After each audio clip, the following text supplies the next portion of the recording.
Hello everyone, and welcome to my YNR CBS Spoiler Today channel. Please hit the subscribe button and give this video a thumbs up. Billy Abbott had always known that the people closest to him could hurt him the most, but nothing prepared him for the moment he realized that Jill Abbott and Lily Winters had been keeping a secret that could change everything he believed about his family, his future, and the battle he was fighting for Chancellor. It began on what should have been an ordinary afternoon in Genoa City, with Billy arriving at the Abbott mansion after a tense meeting involving legal papers connected to Chancellor Industries, convinced that he finally had enough evidence to prove the Abbott family had been cheated out of something valuable years ago. Even Jill had been unusually cautious whenever Billy pressed her for direct answers about the past. Billy had noticed the hesitation, but he had convinced himself that Jill was simply worried about him spiraling again. He did not imagine she was protecting something else. As he moved through the hallway, he heard voices coming from the study and immediately recognized both of them. Jill was inside with Lily. Billy stopped before entering when he heard his own name. Lily sounded frustrated, almost frightened. "He's too close, Jill. Billy keeps digging, and if he finds the original agreement, he's going to know we knew." Jill answered in a low voice. "I know what he'll think, but telling him now would be worse. He'll see it as betrayal." Billy froze. He should have walked in right then, but something in Jill's voice made him stay where he was. Lily continued, "He already thinks Kane is the enemy. If he learns you made a private deal with me to stop him from taking Chancellor, he'll never forgive either of us." Billy's face changed instantly. He had suspected resistance. He had expected business opposition. He had even expected Kane to organize allies against him. What he had not expected was his own mother working quietly with Lily to block him. Inside the room, Jill tried to defend what she had done. She told Lily that Billy was chasing a victory for the wrong reasons, that Chancellor had become another symbol he could use to prove he was finally worthy of the Abbott name, and that she feared he would destroy himself if he gained control through anger. Lily reminded Jill that Billy had found documents supporting a legitimate claim. Jill admitted the claim might have merit, but then she said the words Billy would not be able to forget. Being legally right does not mean Billy is emotionally ready to own this fight. Billy's eyes filled with hurt before they hardened with anger. He had spent years listening to people reduce his choices to his history, his impulsiveness, his failures, and his worst days. He had believed Jill understood how deeply that judgment cut him. Now she was using the same fear behind his back. Lily's voice softened. She said she did not enjoy deceiving Billy and had almost told him twice. Jill replied that there was no point telling him until the transfer documents were finalized. Billy's breathing became shallow. Transfer documents. That meant this was not just conversation. There was a plan. Jill and Lily had taken action. He pushed open the study door so hard it struck the wall. Both women turned. Lily went pale. Jill stared at her son and instantly knew from his expression that he had heard enough. "Billy," she said. He laughed once, but there was no humor in it. "No, don't Billy me." "How long?" Jill stepped toward him, but he backed away. "How long have the two of you been deciding what I can handle?" Lily tried to explain that it was more complicated, but Billy cut her off. "You both lied to me." His voice cracked on the last word, exposing the pain under the anger. Lily insisted she had never wanted to hurt him. Billy turned on her. "Then what exactly did you think this would do? You sit across from me, tell me I'm making this personal, tell me I need to trust you, and the whole time you're making a secret deal with my mother?" Jill told him to stop attacking Lily because the plan had been her idea. That only made Billy angrier. "Of course it was. You never trust me when it matters." Jill snapped that this was not about trust, it was about protecting him from turning Chancellor into another self-destructive crusade. Billy stared at her, devastated. "Protecting me? You were protecting Chancellor from me." The room went silent. Lily told Billy the secret arrangement was intended to prevent a hostile takeover while they verified the documents and determined whether the old Abbott claim was real. Billy asked why nobody had simply told him. Lily answered that every time they tried to slow him down, he became more determined. Billy shook his head. "So you decided the answer was to make me look like a fool?" Lily said no, but Billy threw the folder on the table. Papers scattered across the polished wood. "I have spent weeks fighting Kane, defending myself to Jack, trying to prove I'm not imagining this, and you two were in the background making sure I could never win." Jill finally raised her voice. "Because winning is not always the same thing as being right." Billy looked at her as if she had slapped him. Billy's anger gave way to something quieter. He asked Jill whether she had ever once considered that he might actually be right this time. Jill hesitated. That hesitation was all Billy needed. "There it is. You never even gave me a chance." Lily told him that was not fair. Billy turned to her and asked whether she would have done this to Kane. Lily looked wounded. "This isn't about Kane." Billy almost smiled.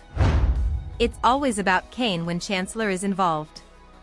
Lily denied it, but Billy accused her of protecting Kane's position while pretending to protect Billy from himself. Lily finally lost her patience and told him he was proving exactly why they had been afraid to tell him. That sentence detonated the confrontation. Billy shouted that they did not get to betray him and then use his reaction as proof that the betrayal was necessary. Jill ordered him to calm down. Billy refused. He said he had spent his entire life being told that his anger made everyone else's dishonesty acceptable. No more. He pointed toward the papers and said the documents showed that years ago there had been negotiations involving John Abbott's interests and Chancellor assets, and he believed Jill knew more than she had admitted. Jill's expression shifted, just enough for Billy to notice. He demanded the truth. Lily looked at Jill.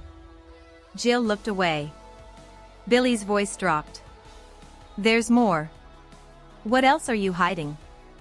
Jill finally admitted that before Billy found the recent documents, she had already seen a copy of an old letter suggesting John Abbott had considered a formal claim related to Chancellor, but he had chosen not to pursue it because the fight would have damaged people he cared about. Billy looked stunned. He had believed John never knew. Now Jill was telling him John knew and walked away. Billy asked where the letter was. Jill said it was secure. Billy demanded to see it. Jill refused, saying the letter was personal and that John's decision deserved respect. Billy's eyes burned. "You don't get to decide what part of my father's history I'm allowed to know."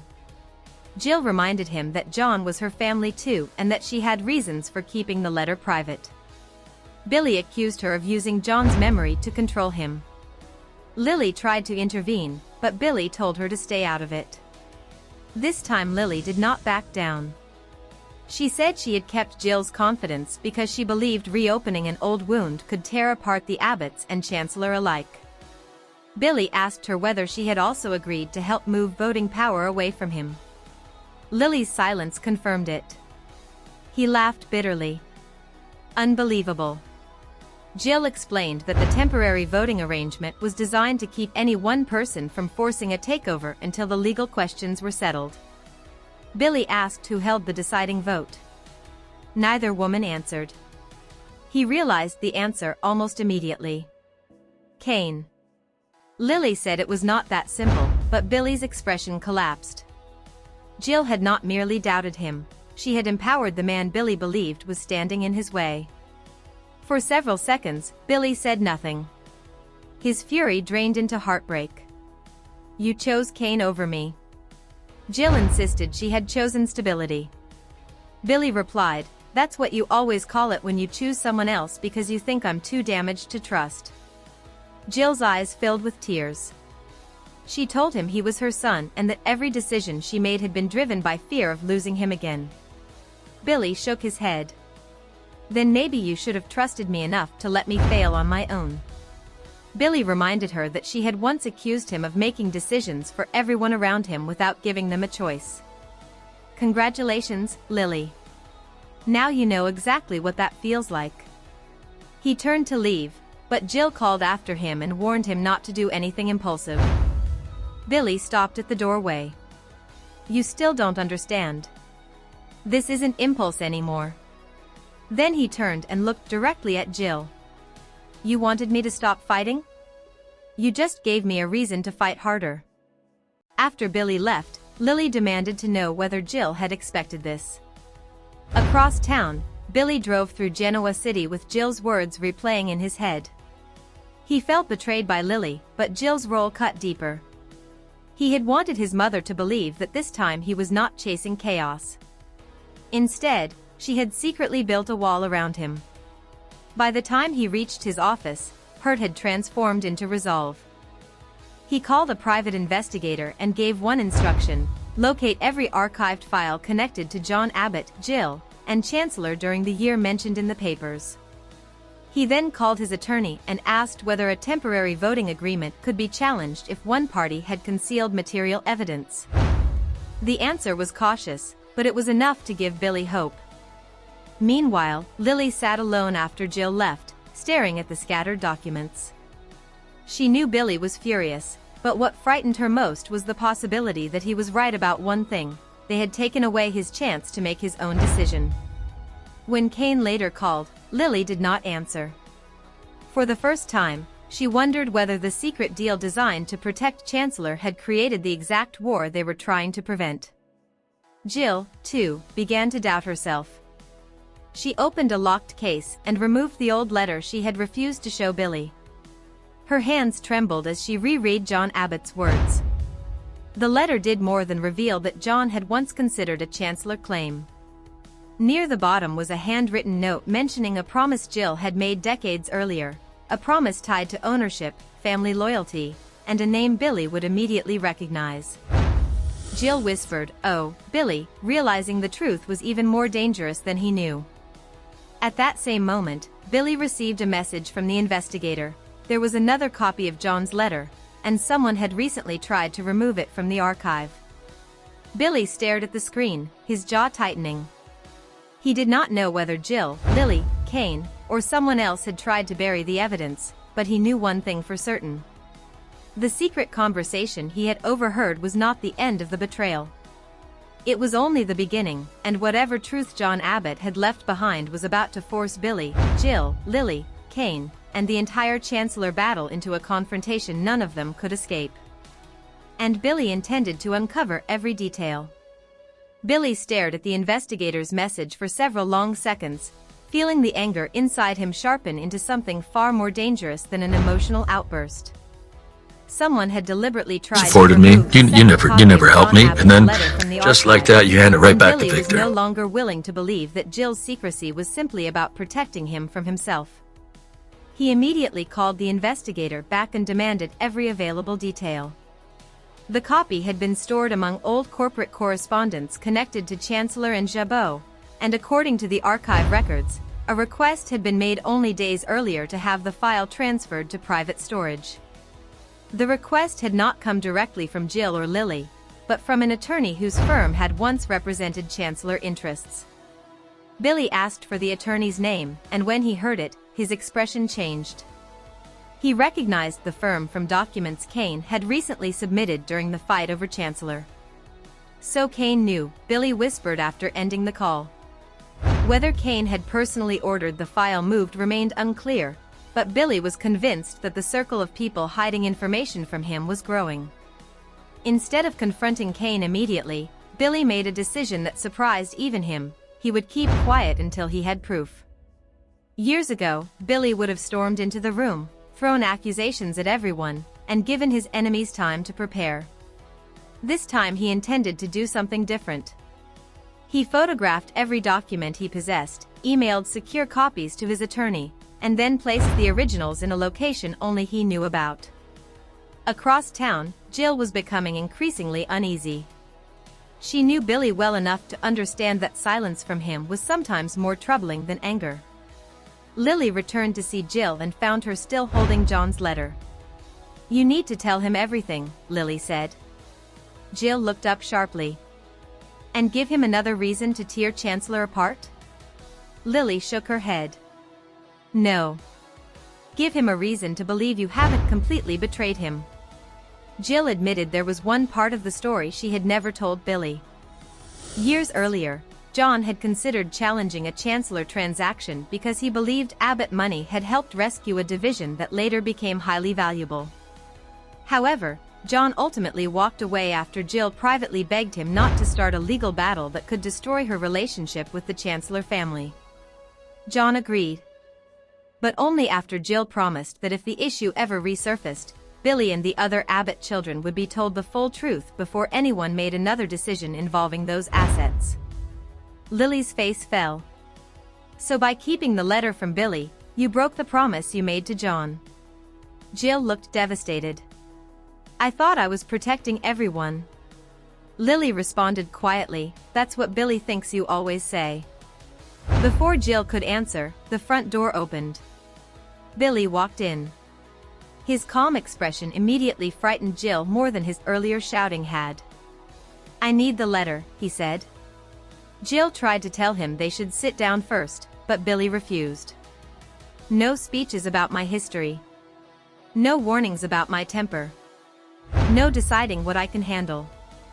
Give me Dad's letter. Lily urged Jill to do it. After a painful hesitation, Jill handed Billy the paper. He read silently.